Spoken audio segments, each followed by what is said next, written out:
Celia De Losa ay nagpahatid po ng mensahe. RD Vic, siya daw po ay waitlisted at isang solo parent.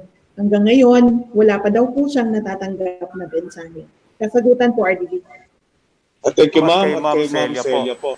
Ang ilan sa waitlisted nating mga kababayan na hindi pa po nakakatanggap ng ayuda ay maaari pong ma-reprocess or nasa reprocessing ang kanilang ayuda sapagkat mayroong mga discrepancy po sa impormasyon katulad marahil ng invalid number or discrepancy din po sa personal na information.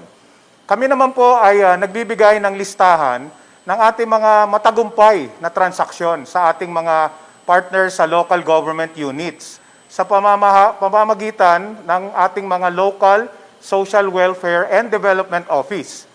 Kayo po ay aming hinihikayat na magtanong sa kanila upang makita kung kayo ay kasama po sa reprocess o reprocessing. Kung wala naman po kayo sa mga hindi matagumpay na transaksyon, mangyari lamang pong pakihintay o i-text or yung notification ng ating mga FSPs or financial service providers na naka-assign po sa inyong mga lungsod. Salamat po.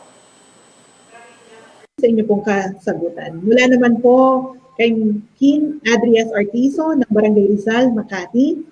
Siya din daw po ay wala pa pong natatanggap na second tranche or DVIC, samantalang ang kalapit na barangay ay naglabas na po ng listahan. Thank you, ma'am.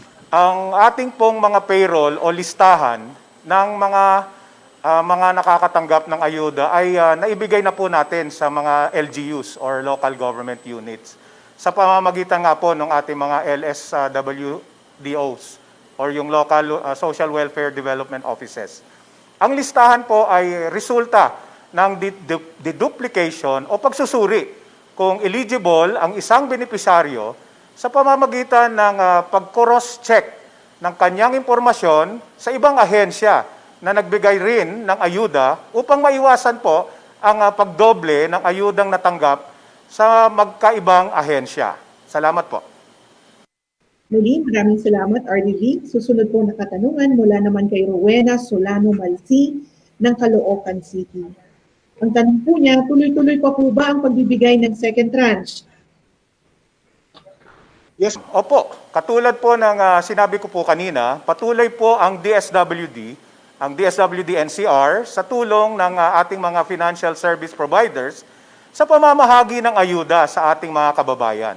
Ang mga per batch po ng hindi matagumpay na transactions po ay naibigay na rin po namin ang mga listahan sa mga local government units upang makatuwang natin sila at kayo po ay maibisuhan kaagad upang ayusin ang mga impormasyon o discrepancies upang sa gayon ay ma-reprocess kaagad-agad ang inyong ayuda at maibigay ang inyong ayuda. Thank you po. Susunod po na katanungan mula naman po kay Nini R ng Lower Bikutan, Taguig. Ang second tranche daw po ay hindi pa po daw nila natatanggap, RDV. At sila po ay umaasa na maipahatid na po ito sa kanila. Ma'am, naintindihan po namin ang hirap ng sitwasyon natin ngayon. At ang mga pangangailangan na daglian matanggap ang ayuda. Humihingi po kami ng patuloy na pangunawa sa ating mga kababayan, lalo na po dito sa National Capital Region. Patuloy rin po ang ginagawang pagre-release ng ating second tranche sa mga lungsod ng NCR. Mayroon lamang na mga for reprocessing sapagkat ayaw tanggapin ng system dahil mayroong mga discrepancy po sa impormasyon ng ating mga benepisyaryo. Kaya po ito ay binababa namin sa local government units upang masabihan po kayo at maitama po kaagad ito. Ito ay ibabalik po sa amin upang muling ma-process at ma-facilitate po ang pagbibigay ayuda. Dahil nga po sa kagustuhan naming maging ligtas ang ating mga kababayan sa COVID, tayo po ay nag-explore ng mga paraan. At isa na po nga dito ay ang digital payout, kung saan hindi nagdadagsaan ang mga tao sa payout areas. Mayroon scheduling po sa pagkuha ng ayuda at mas ligtas ang magiging paraan ng pagpapahatid ng tulong ng pamahalaan. Ngunit kaakibat po nito, aming patuloy na hinihingi ang inyong pangunawa at pasensya. Salamat po. At muli, maraming salamat, RD Vic. Susunod po na katanungan mula naman kay Rosalie Espliguera Borgas. Dito daw po sa DSWD NCR, kailan daw po nila matatanggap ang kanilang emergency subsidy. Meron daw po siyang 4 na anak at may kambal na sa kasulukuyan ay pinapagatas. Meron din daw po siyang 2 months old baby. Ang asawa daw po niya, isang construction worker, na sa kasalukuyan ay walang trabaho dahil nga po sa pandemic. Ano po ang masasabi natin, RDV? Thank you, ma'am. At magandang araw, Ma'am Burgas. Amin pong naiintindihan ang inyong kalagayan. Ipapa-check po natin ang status ng inyong ayuda upang mabigyan kayo ng feedback kaagad-agad. May pagkakataon nga lang po na talagang mayroong discrepancies sa mga impormasyon at subject for reprocessing po ang inyong ayuda. Pero huwag po kayong mag-alala. At sapagkat ito naman po ay para sa inyo at inyo pong matatanggap. Yan po ang sigurado po yan. Mayroon lamang pong talagang proseso na dapat natin daanan lahat. Maraming salamat po muli. Mula naman po kay William Buktot ng Caloocan City. Siya daw po ay from Barangay 181 at hindi pa daw po nakakatanggap ng ayuda. Siya rin daw po ay waitlisted. Ang kanyang mensahe ay sana naman daw po maipamahagi na kasi sila po ay nangungupahan at 6 na buwan daw po silang hindi pa nakakabayad ng kanilang upa. Umaasa daw po sila sa ayuda na ibibigay ng pamahalaan dahil sa kasalukuyan nga ay wala pa daw pong trabaho. Or Divik, ano po masasabi natin? Thank you, ma'am. Ma-share lang po natin sa kanila, ang GCash po ay nagbalik na sa atin ng mga hindi matagumpay na transaksyon. At ito ay kasalukuyang kino-coordinate na po natin sa local government unit upang maitama po kaagad ang mga impormasyon para sa mayroong mga discrepancies. Mangyari po lamang na bisitahin niyo po ang ating local social welfare development officer upang maitama po ang impormasyon na ito at kaagad po maibigay ang inyong ayuda. Salamat po. Karagdagang katanungan, RDV, mula naman po kay Ski June Opao. Gayon din po ang kanyang tanong kung kailan daw po ibibigay ang second tranche ng NCR. Although hindi po niya nabanggit, RDV, kung anong lungsod po ang kanyang kinabibilangan. Bakit? Magkaroon na lang po tayo dito sa katanungan na ipinahatid sa atin ni Papi Joe. Ang sabi po niya, siya ay taga-Barangay Bignay, Valenzuela City. At yung daw po kanyang social amelioration card form ay noong Abril pa po niya pinirmahan. Setyembre na daw po ngayon, RDV. Bakit daw po wala pa rin tulong na naipapahatid sa kanila? Gaya po kanina, ang GCash po ay nagbalik ng mga ating mga hindi po matagumpay na transactions ng waitlisted at second tranche. Kung kaya po ito ay patuloy nating kino-coordinate sa ating mga partner local government units upang maitama kaagad-agad po ang mga impormasyon upang ito ay ma-reprocess kaagad. Tinitiyak po namin na kung kayo po ay kwalipikado, ang ayuda niyo po ay para sa inyo talaga at mapupunta po ito sa inyo. Atin lamang pong isasagawa ang mga processes base rin po sa mga guidelines ng ating sinusunod mula po sa central office at sa ating pong nakakataas na mga IATF po. Salamat po, RDVIC, sa inyong kasagutan. Malinaw po iyan na meron tayong mga restricted transactional accounts na kinakailangan po muling ma-process. Dahil nga po may mga kinakailangan impormasyon mula sa ating mga beneficiaries. Isa na nga po dyan, yung sa kanilang middle name o yung kanilang tamang cellphone number. Susunod po na katanungan, RDVIC, mula po sa mga taga-Batasan at Payatas dito sa Quezon City. Kumusta na daw po ang pamamahagi ng emergency subsidy sa kanilang lugar? Yes, ma'am. Actually po, itinatama ang mga impormasyon sa mga hindi matagumpay na transaksyon. Tuloy-tuloy po itong proseso na to. Upang sa gayon, ito ay magawa ng panibagong payroll at mapondohan kaagad at mai-release kaagad din sa mga nararapat at kwalipikadong benepisyaryo. Pagbigayan at ito po ay ating talagang commitment sa ating pong mga benes. Hinihingi lang po namin ang inyong muli ang inyong pag-unawa dahil yung proseso po ay talagang kailangan maging maingat po. Kaya po magtungo po kayo sa Local Social Welfare Development Office sa inyong lokalidad upang maitama kaagad kung may mga impormasyon pong hindi po tama. Patuloy po ang DSWD, NCR sa pagbababa ng mga listahan ng hindi matagumpay na transaksyon na naibigay ng GCash sa atin po.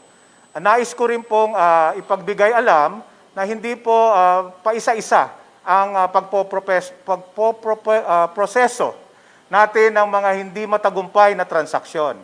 Ito po ay by batch, kaya po hinihintay natin ang mga kumpleto at makumpleto at maitama ang mga may discrepancies po upang ito ay per batch na ma-reprocess din po. Maraming salamat po sa inyong pag-unawa at pag-intindi. Maraming salamat po sa inyong mga naging kasagutan, RDB. Ngayon naman po, dumako tayo sa mga katanungan na ating nakalap na para naman na mula po sa mga beneficiaries ng Region Calabarzon. Ms. Eloisa, una pong katanungan mula po sa residente ng Molino 7, Bacoor, Cavite. Siya daw po ay kwalipikado sa programa, ngunit hanggang ngayon, wala pa din daw pong natatanggap. Paano po ba malalaman kung mabibigyan pa siya ng ayuda o hindi? Opo. Ang kwalipikadong benepisyaryo po ng SAP ay nagmumula po sa vulnerable or informal sector na nahigit na naapektuhan ng ating pong quarantine. At sila din po ang walang kita o hanap buhay. So kung kasama po ang pamilya sa unang tranche po ng pamamahagi ng SAP, sila po ay makakatanggap ng second tranche. Maliban lamang po kung ito po, ang pamilyang ito ay nakatanggap na ng ayuda mula sa ibang ahensya na nagpapatubad din po ng SAP. Kung ito po ay patuloy po nakikipag-ugnayan kami sa ating pong service provider at ang pagbibigay po at pamamahagi ng ayuda ay mula po sa pamamagitan po ng ating digital payment. So, ang ating pong proseso, makakatanggap po ang benepisyaryo ng text at doon po nakasaad kung saan ang detalye po at schedule at ang reference number po upang makapunta po doon sa partners po ng service provider para po makuha ang ayuda. Kung sakali po na ang ating po mga beneficiaryo ay hindi po nakatanggap pa ng text, may mga dahilan po ito. Una, maaari pong mali po ang naibigay na cellphone number sa pagrehistro. Pangalawa, maaari din pong nawala din po yung kanilang telepono o kaya po nagbago po ng cellphone number ang beneficiaryo.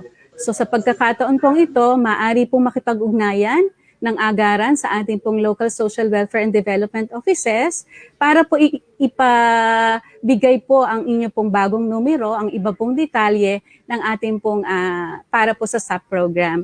O kaya naman po, mag-text po sa aming SAP hotlines ng DSWD Calabarzon sa bilang na 744-37934 or 0908-798-3638 o kaya naman po 0905-258-9087.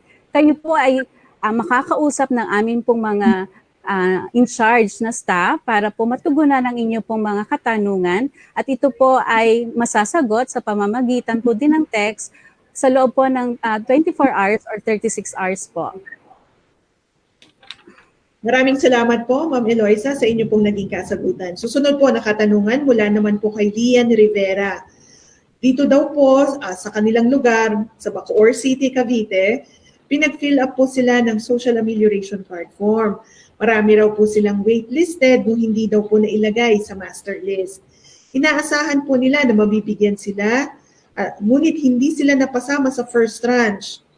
Samantala, kinuha naman daw po ng kanilang barangay official yung kanilang social amelioration card form. Ang katanungan po, ano daw po ba ang naging basehan ng pagpili sa mga waitlisted? maliban po dun sa hindi nakasama sa first tranche. Okay po. Salamat, Ma'am Irene. Ang ating pong SAC form, kung saan po nag-fill up o nagsulat ang ating mga benepisyaryo, ito po ay pamamaraan para makita o matingnan po ng ating local social welfare and development offices kung siya po ay nararapat na makatanggap ng ayuda. So hindi po ibig sabihin na kapag po nagsulat po doon sa SAC form, ay automatic po makaka-receive ng ayuda. So ito po ay inire-recommend ng ating pong barangay at mula po sa rekomendasyon ng barangay, ito po ay binavalidate po ng ating pong social workers kung sila po ay karapat-dapat po na makatanggap. At pagkatapos po nito, yung listahan pong ito, kung nakita po itong validated, certified, and eligible po or kwalifikado po doon sa programa, ito po ay isusumiti sa aming tanggapan dito po sa DSWD Calabarzon. At sa amin naman pong bahagi, ito naman po ay tutungo doon sa validation sa pamamagitan po ng deduplication process kung saan ikino-cross-match po o binabangga po namin yung mga pangalan ng ating master list na beneficiaryo mula po doon sa ating mga listahan naman po ng beneficiaryo ng ibang ahensya na nagpapatupad din po ng SAP. At kung sino po ang nakita po doon na kasama rin po sila sa ayudang ng ibang ahensya, sila po ay matatanggal doon sa ating listahan.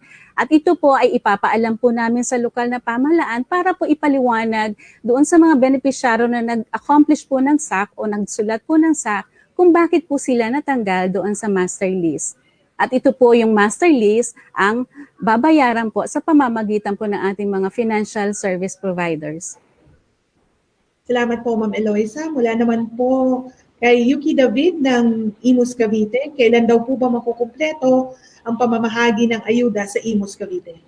Opo, patuloy po ang pamamahagi po ng DSWD sa ibang lugar po at sa Imus po patuloy po ang ating pong pamamahagi. So hintayin lamang po ang text mula po sa ating service provider para po sa detalye at schedule po ng ating pamamahagi. Kung wala po kayong na-receive o natanggap po na text, maaari po uli, paalala po sa lahat na mag-text po kayo sa akin pong nabanggit kaninang SAP hotlines or makipag-ugnayan po sa ating local social welfare and development offices para malaman kung ano na po ang estado o katatayuan po ng inyong pong ayuda. Muli, maraming salamat, Ms. Eloisa, sa inyong pong naging kasagutan. Susunod po na katanungan mula kay Flor Delis Carsa ng Taysan, Batangas. Ang katanungan po niya, bakit dito sa amin namigay na ng SAP 2 na ngunit marami po ang tinanggal. Ang natanggal pa ay yung walang-wala at yung mga may kaya. Papaano daw po ba nag-validate ang DSWD? Opo, ang pag-validate po na ginagawa, una po, ang listahan po o ang rekomendasyon po ay nagmumula po sa barangay. Pagkatapos po ng barangay, ibinibigay po ito sa munisipyo o sa lungsod para po tingnan ang detalye at kung ito po ay na-validate na qualified, ito po ay isusumite sa aming tanggapan para po makatanggap ng ayuda. Ang pag-validate po ay maaaring gawin sa pamamagitan ng pag-interview sa barangay, maaari din po sa munisipyo, maaari din pong bahay-bahay ang gagawin o maaari din naman pong grupo o focus group discussion para po makita, malaman kung kayo po ay kwalipikado doon sa ating pong SAP program. Okay, maraming salamat po, Ms. Eloisa, sa inyo pong naging kasagutan. Muli, tayo rin ay nagpapasalamat kay Regional Director Vic Tomas at sinamahan niya rin po tayo ngayong hapon para naman po sagutin ang mga katanungan mula sa mga beneficiaries ng National Capital Region. Para po sa ating mga beneficiaryo ng Social Amelioration Program, ang DSWD po ay nagpapasalamat at kayo po ay nagpapadala ng inyong mga mensahe o inyong mga katanungan sa ating po mga social media accounts. Napakahalaga po na malaman din namin ang inyong mga hinaing, opinyon o mga posisyon hinggil sa mga ipinapatupad na programa ng DSWD. Sana po ay nalinawagan kayo sa mga naibahaging impormasyon ni RDV at ni Ms. Eloisa. Gusto din po nating sabihin na naiintindihan ng DSWD ang inyo pong mga concerns. Kung kaya nga po, patuloy kaming nagsusumikap na maiproseso ang inyong mga emergency subsidies. Gayon din po yung pagproseso ng inyong mga restricted transactional accounts upang ang inyong naman pong mga ayuda ay maikredito na po sa inyong mga accounts. Nauunawaan po namin kung gaano kahalaga, lalo na ngayong panahon ng krisis, ang ayuda mula po sa ating pamahalaan.